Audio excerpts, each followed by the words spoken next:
We talked a little about, working with the community. How was it working with the city? It sounds like it was like a 500 or 600 page agreement. So a lot of lawyers involved, right? It sounds like the city has been behind this from the get-go, but just talk to us a little about, I don't want to say fighting, but maneuvering the bureaucratic red tape. Getting a permit for like a 3-unit is tough. So times a billion here.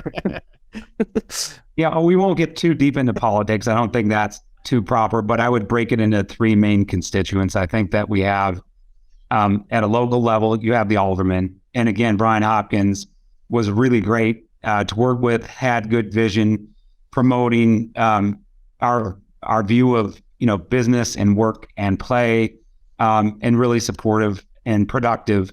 Michelle Smith was also great. And now 𝗦𝗏𝗃𝗃𝗃 is now coming in, and I actually am meeting with him tomorrow at our firehouse to get him up to speed. And he's been great. So I think the aldermen have all been very supportive in their own ways. And, we like them challenging us on certain things. There's a healthy dialogue, to say the least. And with them come the community groups.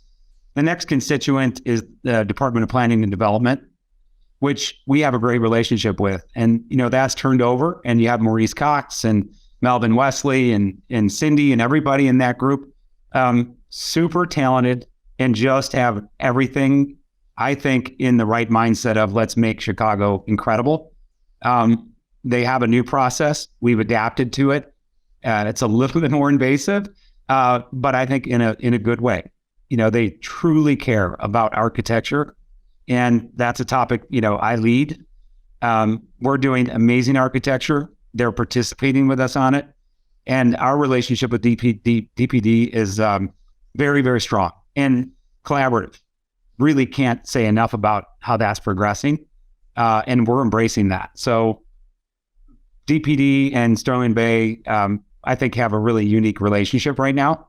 I hear them say sometimes that on certain things we're the poster child for the city, which is a goal, right? We want to do everything at the highest level and be held accountable.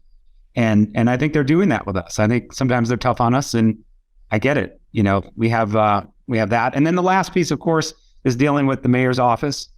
And, by all means, we went from a Rahm Emanuel to a Lori Lightfoot, and, Rahm was supportive of Lincoln Yards, and we made a lot of progress. I think Lori and Samir and the team came in. It took a while to get their arms around it. They have new systems, new process.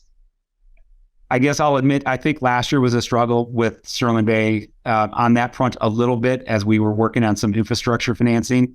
And I feel we were set back a little bit working through some extra process there, to be frank. But we got through it. Ultimately, their office, did come through, and they're supporting us, and they signed off on a few things in particular in December that will allow us to now get this infrastructure, which is critical path to get going. And we're excited about it. Yeah. So, you never know who's in office, but the mayor role is really, really critical path for Lincoln Yards.